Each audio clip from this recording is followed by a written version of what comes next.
Alors, on continue les propriétés et on va voir cette propriété particulière qui s'appelle la formule de Koenig-Huygens. Et c'est une formule qu'on utilise au quotidien plus que la formule de définition parce qu'elle est plus pratique pour faire les calculs. Vous allez voir. Et donc, elle dit tout simplement, donc je rappelle déjà euh, à l'origine, V de x, c'est l'espérance de x moins E de x, pardon, au carré. Donc ça, c'est la définition d'origine. On fait l'espérance de tous les écarts au carré par rapport à l'espérance. Et là, cette formule nous dit que la variance peut se calculer aussi de la manière suivante. Espérance de x au carré moins l'espérance de x au carré. Alors, on va démontrer cette formule.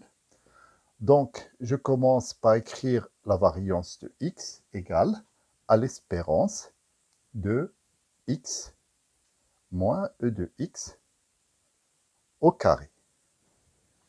Et là, comme d'habitude, on appuie sur pause, on prend la feuille et le stylo et on essaye de chercher, de développer ça et de chercher à arriver vers ça.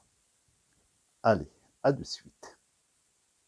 Bon, j'espère que vous avez trouvé. C'est pas compliqué.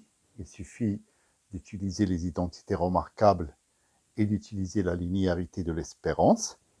Et donc là, je commence d'abord par développer cette identité remarquable. Donc ça fait x au carré moins 2 fois e de x fois x plus e de x au carré. Une fois que je suis à ce niveau-là, je peux utiliser la linéarité de l'espérance. Et donc ça, c'est égal à l'espérance de x au carré moins l'espérance de 2 fois e de x, x. Et puis ça, c'est une constante. Donc c'est comme si c'était plus b. Donc ça sera plus e de x au carré. Là, ça, déjà, c'est une bonne nouvelle. Ça veut dire qu'on est sur la bonne voie. On voit espérance de x au carré, donc on va le recopier. Espérance de x au carré moins. Et là, je vois l'espérance d'une constante fois x. Donc, c'est la constante fois l'espérance de x. Donc, moins 2 espérance de x fois espérance de x plus espérance de x au carré. Et là, espérance de x fois espérance de x n'est rien d'autre que espérance de x au carré. Et là, c'est bon, moins de espérance de x au carré plus espérance de x au carré, et bien ça va faire tout simplement moins espérance de x au carré. Donc ainsi, la variance de x est égale à l'espérance de x au carré moins l'espérance de x au carré. Alors faites attention, ne pas confondre ces deux termes. Ce n'est pas du tout la même chose. Ici, c'est l'espérance de x. On a déjà vu comment on la calcule. On prend chaque valeur de x, on la multiplie par la probabilité, par sa probabilité, et on additionne tout. Voilà. Et puis après, une fois qu'on a fait l'addition, après, on met au carré. Donc ça, c'est pour calculer ce terme-là. Celui-là, avec le théorème de transfert, puisque là, j'ai une fonction de x, donc ça va être la somme de k égale 1 jusqu'à n de xk au carré. D'abord, je prends chaque valeur de x, je la mets au carré, je la multiplie ensuite par sa probabilité, x égale xk, et puis après, j'additionne le tout. Alors que là, c'est moins la somme de k égale 1 jusqu'à n de xk fois la probabilité de x égale xk. Je calcule d'abord l'espérance, et puis après le résultat, je le mets au carré. Et ça ne donne pas du tout la même chose. Et en plus de ça, c'est garanti par la maison, c'est que là, cette différence, ce résultat-là, sera plus grand que ce résultat-là, enfin supérieur ou égal pour donner effectivement une variance qui est positive. Voilà, donc on a démontré la formule et vous allez voir qu'elle est beaucoup plus simple à utiliser pour faire les calculs. Je reviens sur l'exemple qu'on avait donné déjà pour une loi de probabilité et puis pour calculer l'espérance, celui du dé qu'on lance 2 fois et on regarde la valeur absolue de la différence entre les deux lancers. Donc là, j'ai la loi de probabilité. Je rappelle que l'espérance de x est égale à 5 quarts. Ça, c'est un résultat qu'on a déjà trouvé. Et donc, si on calculait avec l'ancienne formule, ce qu'il fallait faire, c'est faire ça moins 5 quarts au carré, fois la probabilité, plus ce résultat moins 5 quarts au carré, fois la probabilité, et ainsi de suite. Alors qu'avec ça, c'est beaucoup plus simple. On va faire juste une ligne k carré fois la probabilité de x égale k, c'est-à-dire pour pouvoir calculer ça. Et donc, on va voir. 0 au carré fois 2 huitièmes, ça fait 0. 1 au carré fois 3 huitièmes, ça va faire 3 huitièmes.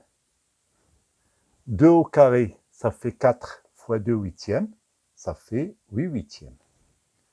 Et puis 3 au carré fois 1 huitième, 3 au carré, ça fait 9. Et 9 fois 1, ça fait 9 huitièmes. Et je fais la somme. Alors 3 plus 8, ça fait 11. Et 11 plus 9, ça fait 20. Donc ça va faire 20 huitièmes. Que je vais laisser comme ça. On verra après s'il y a besoin pour le simplifier ou non. Et donc du coup, ce que je peux déjà annoncer, c'est que l'espérance de x au carré, elle est égale à 20 huitièmes. Donc l'espérance de x au carré est égale à 20 huitièmes. Maintenant, je calcule la variance de x en utilisant cette formule, la formule de Koenig-Huygens. Donc là, ça fait l'espérance de x au carré moins l'espérance de x au carré. Donc j'écris, c'est l'espérance de x au carré moins l'espérance de x au carré. Et donc, l'espérance de x au carré, c'est ce qu'on vient de trouver, c'est 20 huitièmes.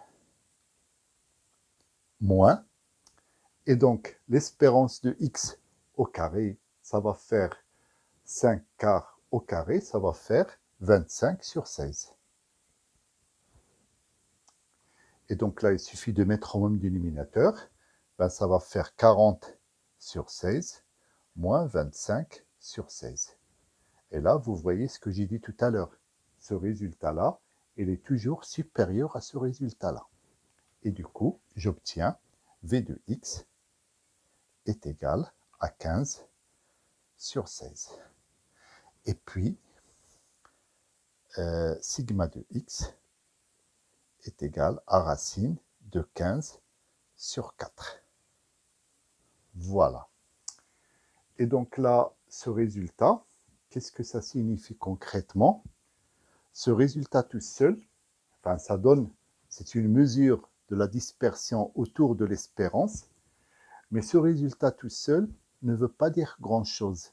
Ce qu'il y a, c'est qu'il faut le comparer à un résultat à une autre variance ou un autre écart type d'une autre variable aléatoire. Et là, s'il est plus petit, ça veut dire qu'il y a moins de dispersion que pour l'autre variable aléatoire. C'est-à-dire ce résultat ne prend son sens que lorsqu'on compare des variables aléatoires et leur dispersion entre elles. Voilà. Donc après, on va passer à la notion de variable aléatoire réduite. Alors par définition, c'est quoi une variable aléatoire réduite? C'est une variable pour laquelle la variance vaut 1, tout simplement. Alors on a vu la variable centrée, c'est une variable pour laquelle l'espérance vaut 0. Et la variable réduite, c'est une variable pour laquelle la variance vaut 1. Alors, cette année, on ne va pas trop utiliser cette variable-là, mais ça sera plutôt avec les variables continues, mais je donne quand même la définition. Vous prenez une variable aléatoire quelconque. dont la variance est différente de 0, c'est-à-dire une variable qui n'est pas la variable certaine. Et puis, à partir de cette variable, vous formez une variable z qui est égale à x moins l'espérance de x divisé par sigma de x. Et donc ça, c'est une variable, ça, la variable z, elle est à la fois réduite et elle est à la fois centrée. Alors je vais le démontrer, ce résultat. Et donc j'imagine que vous avez déjà commencé à réfléchir. Donc pour démontrer qu'elle est centrée, il faut calculer son espérance et il faut trouver que ça donne 0. Et pour montrer qu'elle est réduite, il faut calculer sa variance et il faut trouver que c'est 1. Donc vous mettez sur pause et vous essayez de faire ce travail. Donc là, espérance de z, j'espère que vous avez trouvé, et bien ça va faire l'espérance. Et là, au lieu d'écrire x moins e de x sur sigma x, je vais écrire 1 sur sigma x fois x moins e de x sur sigma x. Comme ça me rappelle espérance de ax plus b, puisque ça, c'est une constante. Et du coup, je peux appliquer la linéarité de l'espérance, et ça va donner 1 sur sigma x fois espérance de x moins espérance de x sur sigma x. Et là, ça donne de manière évidente 0. Maintenant, passons à la variance. Variance de z est égale à la variance. Donc, je vais écrire la même chose. 1 sur sigma x, x, moins e de x sur sigma x. Donc, ça nous rappelle la formule qu'on a trouvée tout à l'heure, variance de ax plus b. Et donc, la variance de ax plus b, c'est quoi? C'est a carré fois la variance de x, tout simplement. Donc, ça va donner 1 sur sigma x au carré fois la variance de x. Mais sigma carré de x, c'est quoi? C'est la variance de x. Donc, ça va donner variance de x sur variance de x est égale à 1. Voilà. Donc, la variable, elle est bien centrée et elle est bien réduite. Alors, on va passer à la toute dernière propriété qui concerne, c'est une propriété qui va utiliser plutôt la notion de variance. C'est-à-dire, ce n'est pas une propriété de la variance, mais elle va utiliser cette notion. C'est l'inégalité de Benjamín-Tchebychev. Alors, donc pour l'orthographe, je vous laisse regarder le document des deux mathématiciens. Et donc, j'ai x, une variable aléatoire réelle d'espérance m. Et puis, je me mets dans le cas où cette variable n'est pas la variable certaine, c'est-à-dire la variance de x est différente de 0. Et donc, cette propriété, ou bien cette inégalité dit que quel que soit epsilon strictement supérieur à 0, la probabilité pour que la valeur absolue de x moins m soit supérieure à epsilon est inférieure ou égale à la variance divisée par epsilon au carré. Et ça veut dire quoi? Ça veut dire que, bon, tout simplement, là, la valeur absolue de x moins m représente l'écart entre la variable et son espérance. Et donc, la probabilité pour que l'écart dépasse une certaine valeur epsilon, eh bien, il est inversement proportionnel au carré de cet epsilon, de cette valeur-là. C'est-à-dire, plus l'écart est grand, plus on s'écarte de la moyenne, plus la probabilité de trouver des valeurs de x est faible. C'est ça la signification de cette propriété ou bien de cette inégalité. Alors, on va la démontrer rapidement. Alors, pour la démontrer, je vais poser, donc, démonstration. Je vais poser z qui est égal à x moins m au carré. Voilà. Et du coup, on va comparer z à, donc c'est une variable qui est positive. Donc c'est une variable qui est positive. Et puis on va la comparer, comme on compare x moins m en valeur absolue à epsilon, on va comparer cette variable à epsilon au carré. Et on va utiliser, ça vous rappelle une propriété qu'on a déjà vue, ou bien une inégalité qu'on a déjà vue. Oui, c'est l'inégalité de Markov. Donc, on va utiliser cette inégalité avec cette variable-là qui est positive. Et puis, il faut adapter un petit peu. Et normalement, si vous conduisez bien vos calculs, vous allez tomber sur cette inégalité. Alors, pause. Et on se revoit tout à l'heure. Allez, z est une variable aléatoire réelle positive.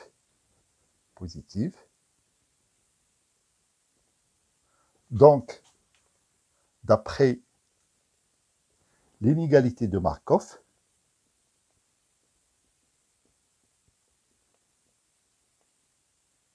la probabilité pour que z, c'est-à-dire x moins m au carré, soit supérieure à epsilon au carré, elle est inférieure ou égale à l'espérance de z sur epsilon au carré. Mais là, si x moins m au carré est supérieur à epsilon au carré, je peux passer à la racine carrée.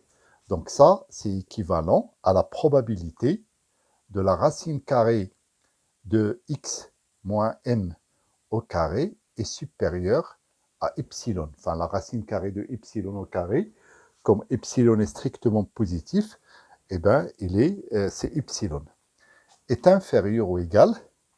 Et là, quand je regarde l'espérance de z, eh bien, l'espérance de z, je vais effacer à ce niveau-là.